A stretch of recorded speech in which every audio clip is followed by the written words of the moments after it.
खेती में नया प्रयोग, फायदे का संयोग। किसानों को अब पारंपरिक खेती में ज्यादा मुनाफा नहीं होता, जिससे परेशान होकर कई किसान नई नई तकनीकों और नई नई विधियों का इस्तेमाल कर रहे हैं और कम लागत में ज्यादा मुनाफा कमा रहे हैं। उनका साथ दे रही है प्रदेश की मनोहर सरकार। आधुनिक विधि से खेती करने पर सरकार की तरफ से किसानों को आर्थिक मदद भी दी जाती है और कई ऐसी योजनाएं सरकार की तरफ से चलाई जा रही हैं, जिनके बारे में कृषि विभाग के अधिकारी किसानों को जागरूक कर रहे हैं, प्रशिक्षण दे रहे हैं और किसानों को उन्नत किस्म के बीज भी मुहैया करवाने के साथ साथ मशीनें भी उपलब्ध करवाई जाती हैं।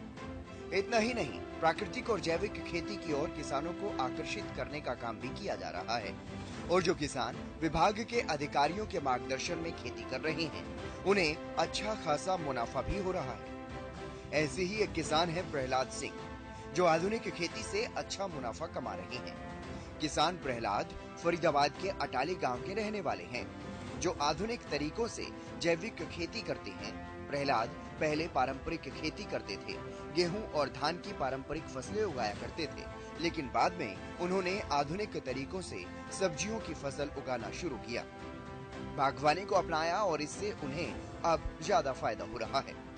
आजकल प्रहलाद सिंह अपने खेतों में करेले की खेती कर रहे हैं। किसान प्रहलाद सिंह की माने तो उन्हें करेले की खेती खूब भा रही है। पहले वो गेहूं और धान की फसल बोते थे, लेकिन उससे उन्हें बहुत ज्यादा फायदा नहीं होता था।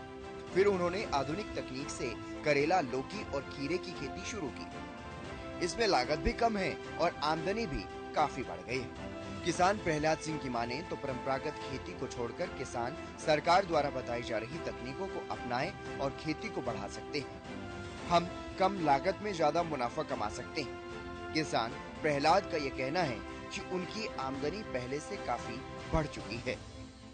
मेरा नाम प्रहलाद सिंह है, गांव अटाली, तहसील बल्लभगढ़, जिला फरीदाबाद का रहने वाला हूँ। हमने ये करेले की खेती की हुई है।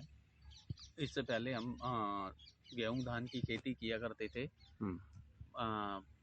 उसमें उतना बेनिफिट नहीं था, तो हमने ना फिर देखा कि भाई हाँ, हम मेहनत उतनी कर रहे हैं लेकिन उतना फ़ायदा नहीं हो पा रहा है।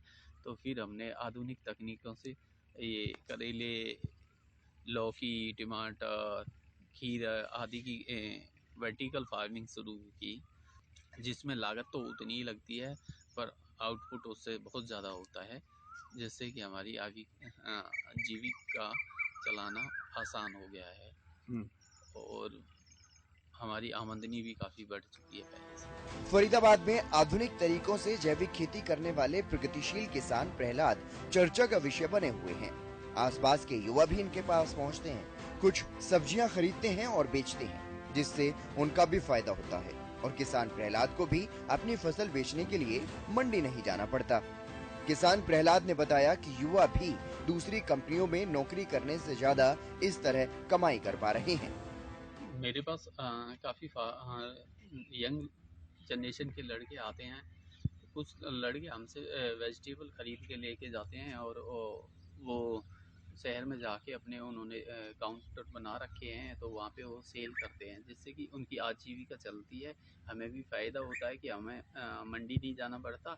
उन लड़कों को भी फ़ायदा होता है कि उन्हें स्वाभिमान मतलब सेल्फ एम्प्लॉयड जनरेट होता है और वो अपना स्वयं का काम करते हैं। और मुझे लगता है कि कंपनी में जॉब करने से ज़्यादा इनकम वो कर पाते हैं। किसान प्रहलाद नेट हाउस में भी खेती कर रहे हैं। इस बारे में उन्होंने बताया कि फार्मिंग के लिए ये बहुत ही अच्छा कंसेप्ट है और खुले खेतों से ज्यादा इसमें उत्पादन होता है, जिससे आमदनी में भी कई गुना इजाफा होता है। उन्होंने बताया कि अनेकों युवा उन्हें देखकर काफी कुछ सीख रहे हैं।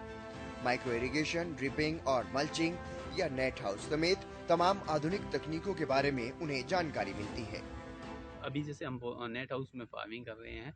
नेट हाउस एक बहुत अच्छा कंसेप्ट है फार्मिंग का, जिसमें हम ओपन फार्मिंग से 4 टाइम ज़्यादा प्रोडक्शन ले सकते हैं, जिससे कि हमारी आमदनी ज़्यादा बढ़ती है, ज़्यादा इनकम होती है। तो ये सब चीज़ें हैं। बहुत सारे लड़के हैं, यंग जनरेशन है, जो हमें देख के यहाँ से कुछ सीख के जाते हैं माइक्रो इरिगेशन का काम हो या फिर ड्रिप इरिगेशन हो, मल्चिंग हो, स्टैकिंग हो, नेट हाउस फार्मिंग हो, तो उन्हें मोटिवेशन मिलता है और वो अपने यहाँ प्रयोग करते हैं। साथ ही किसान प्रहलाद ने बाकी युवाओं से भी अपील की है कि अपना काम करना ज्यादा बेहतर होता है, नौकरी के पीछे ना भागें, यही अच्छा होता है। अपने आसपास भी आप बेहतर कर सकते हैं, जिससे अपनी मिट्टी के साथ भी जुड़ाव बना रहेगा। युवाओं को क्या संदेश देना चाहेंगे? मैं अभी उस लेवल पे तो नहीं हूँ मैं किसी को संदेश दे पाऊँ, बट मैं यही चाहूँगा कि अपना काम करें, जो भी करें, छोटा करें बड़ा करें, और नौकरी के पीछे ना भागें। अपने यहाँ रहते हुए अपने आसपास के एरिया में देखें, अपने आसपास के एरिया में देखें कि यहाँ पे क्या चीज़ हम कर सकते हैं, क्या बेस्ट हो सकती है, हमें क्या क्या रॉ मटेरियल मिल सकता है, उसको देखते हुए अपना कोई काम करें तो ज़्यादा बेटर होगा, जिससे कि हम अपने कल्चर और अपनी मिट्टी के साथ जुड़ाव हमारा बरकरार रहे। आजकल युवा शहर की तरफ भाग रहे हैं नौकरी करने के लिए, क्या संदेश? यदि शहर में जाने की बजाय वो अपने आसपास की इन्वायरमेंट में कोई चीज़ देखें कि वो किस चीज़ को बेस्ट तरीके से कर सकते हैं, उसको करें तो ज़्यादा अच्छा होगा। और मुझे लगता है कि एक कंपनी में जॉब करने से ज़्यादा बेनिफिट्स वो कमा पाएंगे। और इसके अलावा उन्होंने अन्य किसानों से भी अपील की है, जिसमें उन्होंने कहा कि परंपरागत खेती को छोड़कर आधुनिक खेती को अपनाएं, पानी की भी बचत होगी, लागत भी कम लगेगी और फायदा भी ज्यादा होगा। साथ ही मल्चिंग का इस्तेमाल करने से खरपतवार कम होगी, जिससे फसल और भी अच्छी होती है और आमदनी में भी इजाफा होगा। आसपास के गाँव में प्रगतिशील किसान के रूप में होती है, प्रेरणा बने हुए हैं, क्या कहेंगे?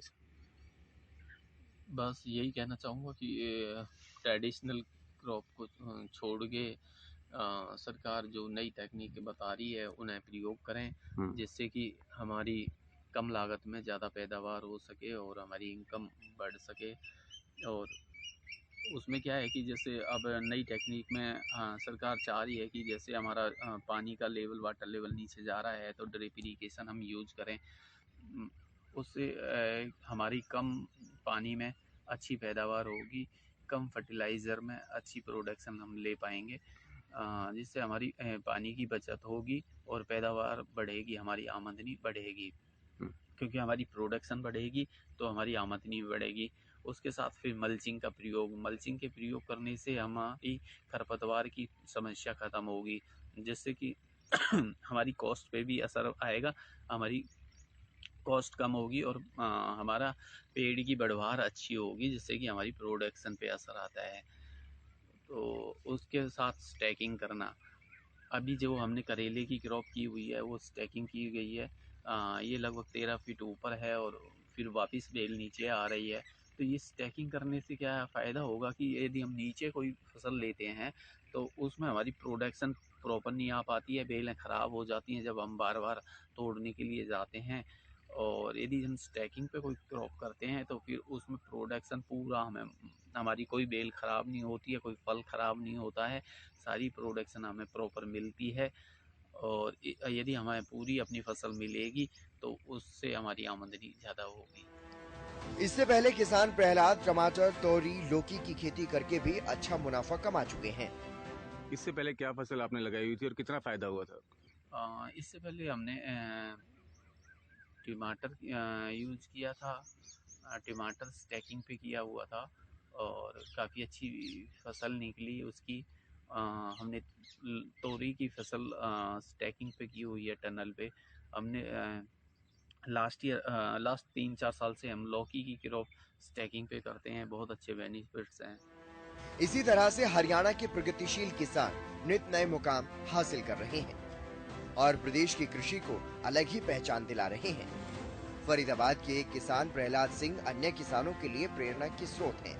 किसान प्रहलाद न सिर्फ अच्छा मुनाफा कमा रहे हैं, बल्कि कई युवाओं के लिए भी रोजगार की व्यवस्था उपलब्ध करवा रहे हैं। कई युवा किसान प्रहलाद के खेत से फसल मंडी पे बेचकर अपनी आजीविका कमा रहे हैं।